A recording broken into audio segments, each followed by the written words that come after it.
Breaking news. Trump కి Iran supreme leader Mustafa Khamenei చాలా strong warning ఇచ్చారు.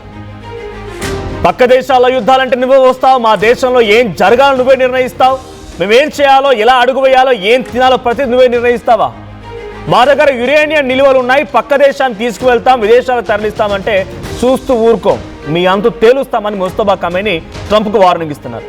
Mustafa Khamenei warning దేనికోసం అంటే ఇరాన్లో యురేనియం నిల్వలు ఉన్నాయి, 3 ప్రాంతాల్లో అత్యధికంగా యురేనియం నిల్వలు ఉన్నాయి. అది ఫార్దో, నతాన్స్ అండ్ ఇస్ఫహాన్.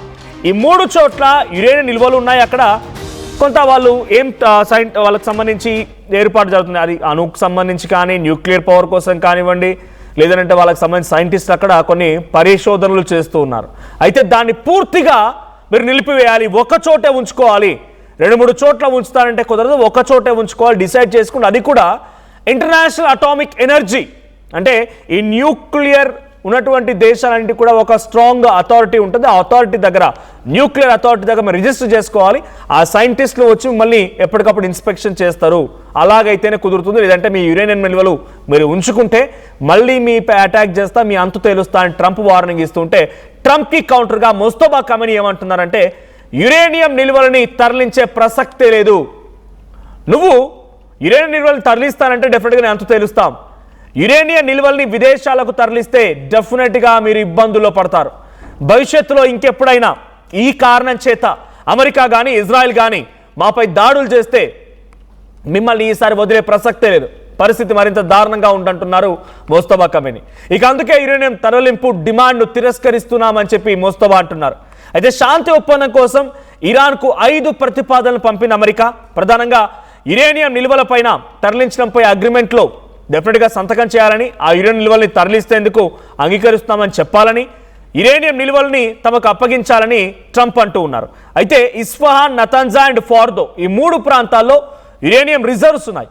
అయితే ఆ రిజర్వ్స్ చేత వాళ్ళు అణుని అంటే న్యూక్లియర్ పవర్ని సిద్ధం చేస్తున్నారు. వాళ్ళ సైంటిస్ట్ అక్కడ పరిశోధనలు జరుగుతూ ఉన్నాయి. అయితే ఇక్కడ ఇంకొక ఇంట్రెస్టింగ్ ఫ్యాక్టర్ ఏంటంటే ఇరాన్కి సైతం సొంతగా వాళ్ళు న్యూక్లియర్ పవర్ చేసేటువంటి టెక్నాలజీ తయారు చేసేది వాళ్ళ దగ్గర ఇండివిజువల్గా ఇండిజినియస్గా లేదు. దానికోసం రష్యాకు సంబంధించినటువంటి కొంతమంది సైంటిస్టులు అండ్ చైనాకు సంబంధించిన కొంతమంది సైంటిస్టులు సహకరిస్తున్నారనేది అమెరికా చేస్తున్నటువంటి ఒక ఆరోపణ, ఒక బిగ్గెస్ట్ డౌట్. వాళ్ళ దగ్గర అంత సొంతగా ఇండిజినియస్గా న్యూక్లియర్ తయారు చేసే సత్తా ఇరాన్ దగ్గర లేదు. Someone is funding them or someone is helping them to form a nuclear power country. So nuclear power country మాదిరిగా వాళ్ళు కూడా తయారైన రకంగా కొంతమంది సహకరిస్తున్నారని అమెరికా చెప్తున్నారు. సో దీంట్లో సహకారం ఎవరిది? అటు రష్యా అండ్ చైనా అనేది అమెరికా అనుమానం. అయితే 3 చోట్ల ఉన్నాయి, ఇంకో 4 చోట్ల కూడా వాటిని ఎన్రిచ్మెంట్ అంటే వాటిని శుద్ధి చేయడం కోసం ప్రాంతాలు ఏర్పరచడానికి ఇరాన్ సిద్ధమవుతోంది. అయితే వాటన్నిటినీ పారద్రోలాలి, ఎక్కడ కూడా ఉండదు, కేవలం ఒకే ఒక్క దగ్గర ఉండాలి. అది కూడా ఇంటర్నేషనల్ అటామిక్ ఎనర్జీ ఏజెన్సీ నుంచి వాళ్ళ ప్రతిపాదనలు, వాళ్ళ గైడ్లైన్స్కి అనుగుణంగా వెళ్ళాలి. వాళ్ళ సైంటిస్టులు చెప్పినప్పుడు పరిశోధనలు చేయాలి. అలా ఉంటేనే మీ దగ్గర యురేనియం రిజర్వ్స్ ఉండనిస్తాను, లేదంటే పూర్తిగా మీ దేశాన్ని అంతమొందిస్తానని ట్రంప్ చెప్తుంటే నువ్వెవడు మాకు చెప్పడానికి? మా దగ్గర యురేనియం రిజర్వ్స్ 100% ఉంటాయి, మేము తరలించడానికి ఒప్పుకోం, మీరు మళ్ళీ ఇదే ఉద్దేశంతో దాడి చేస్తే డెఫినెట్గా మీకు అంతకంతకి సమాధానం చెప్తామంటున్నారు. But is a biggest issue.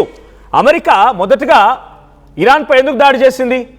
ఇజ్రాయెల్పై Iran తమ ఏమంటారు వాటిని హౌతీస్ని కానీ, అటువైపు నుంచి లెబనాన్, సిరియా, హమాస్, హెజ్బొల్లా ప్రాక్సీలను రెచ్చగొట్టి ఆ ప్రాక్సీల చేత ఇజ్రాయెల్పై దాడి చేస్తుంటే ఇజ్రాయెల్కి సహకరిస్తున్న అమెరికా, ఇజ్రాయెల్ కొంత ఇజ్రాయెల్ డెవలప్మెంట్ని, ఇజ్రాయెల్కి ఒక తమ్ముళ్లాగా, ఇజ్రాయెల్ని తానే పెంచుకుంటుంటే ఒక పాపలాగా చూసుకుంటున్న అమెరికా ఇజ్రాయెల్పై దాడి చేస్తావా అన్నట్టుగా రాత్రికి రాత్రే ఒకరోజు జూన్ అంటే ఆల్మోస్ట్ ఒక ఏడాది అవుతోంది ఇప్పటికే.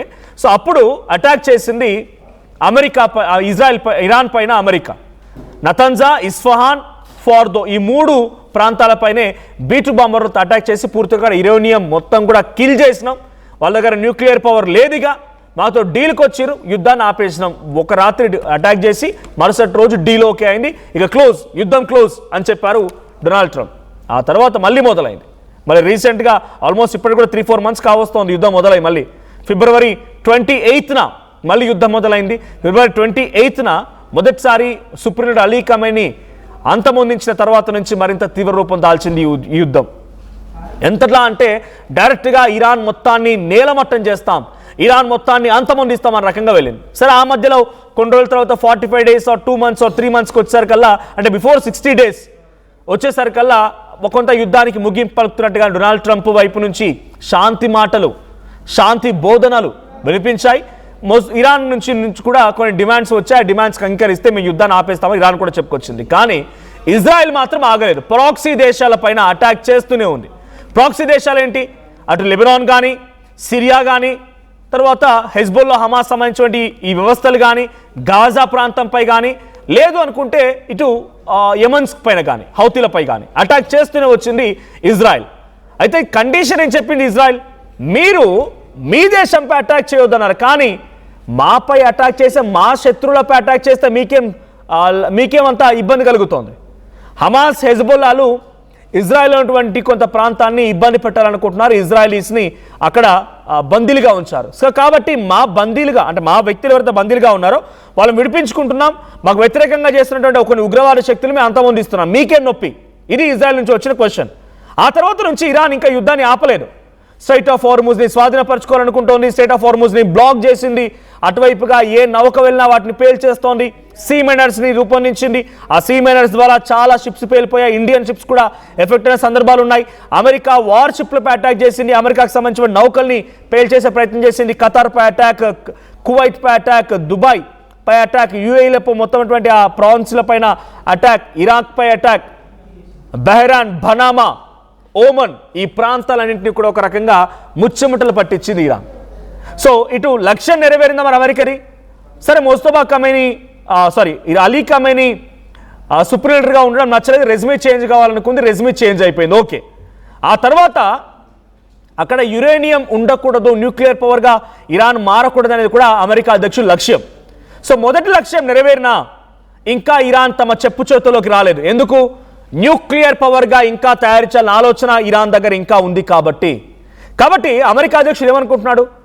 పూర్తిగా నా హ్యాండ్ ఓవర్లోకి తీసుకోవాలనుకున్నాను ఇరాన్ నేను, కానీ ఇరాన్ పూర్తిగా నా హ్యాండ్ ఓవర్లోకి రాకపోగా పైపెచ్చు ఇంకా వాళ్ళు రిపీటెడ్గా నాపై ఇంకా కుట్రలు చేస్తున్నారు రకంగా అమెరికా భావిస్తోంది. అందుకే యుద్ధాన్ని బై ఛాన్స్ అయినా ఆపలేదు. అంటే ఇది ఆపాలి కాబట్టి ఆపలేదు ఆయనకి ఏ అవకాశం లేదు. ఇక 60 days అయిపోయిన తర్వాత యాజ్ పర్ అమెరికన్ గైడ్లైన్స్ ప్రకారం కూడా అక్కడ కాంగ్రెస్ పర్మిషన్ తీసుకోవాల్సిందే. కాంగ్రెస్ ఇన్ సెన్స్ ఇక్కడ ప్రకారంగా రాజ్యసభ, అక్కడ అప్పర్ హౌస్ సంబంధించి డెసిషన్ తీసుకోవాల్సిందే డ్యూ టు సమ్ గైడ్లైన్స్. 60 రోజులకు పైబడి కనుక యుద్ధం చేసినప్పుడు తీసుకోవాల్సిందే. కాబట్టి ఆయన తీసుకొని యుద్ధాన్ని కొంత సఖ్యత కుదుర్చుకొని మళ్ళీ ఆపాలని ప్రయత్నం చేసినప్పటికీ ఏమాత్రం కుదరలేదు. ఇప్పుడు ముస్తఫా ఖమేనీ చెప్తోంది ఒకటే, న్యూక్లియర్ పవర్గా మేము డెఫినెట్గా ఎదుగుతాము, మమ్మల్ని అడ్డు చెప్పడానికి మీరెవరు? మా దగ్గర నా యురేనియం రిజర్వ్స్ తరలిస్తామంటే డెఫినెట్గా మేము అంతు తేలుస్తాం, మిమ్మల్ని అంతమొందిస్తాం. మళ్ళీ అమెరికా, ఇజ్రాయెల్ ఇదే బూచిగా చూపించి, యురేనియం రిజర్వ్స్ ఉన్నాయనేటువంటి పదాన్ని బూచిగా చూపించి మళ్ళీ మైపై అటాక్ చేస్తే డెఫినెట్గా మళ్ళీ కిల్ చేస్తామనేది ముస్తఫా ఖమేనీ ఇస్తున్న వార్నింగ్. కానీ ట్రంప్ ఏమంటున్నారు? మీరు డెఫినెట్గా అప్పగించాల్సిందే, యురేనియం రిజర్వ్స్ని అప్పగిస్తేనే మేము వాటికి తదనుగుణంగా పనిచేస్తాం, వాటికి తదనుగుణంగా మీ యుద్ధాన్ని ఆపుతాం, లేదనుకుంటే యుద్ధం ఆగదు. ఇది ట్రంప్ నుంచి వస్తున్న వార్నింగ్. కానీ ఇరాన్ ఏమాత్రం వినదు. బికాజ్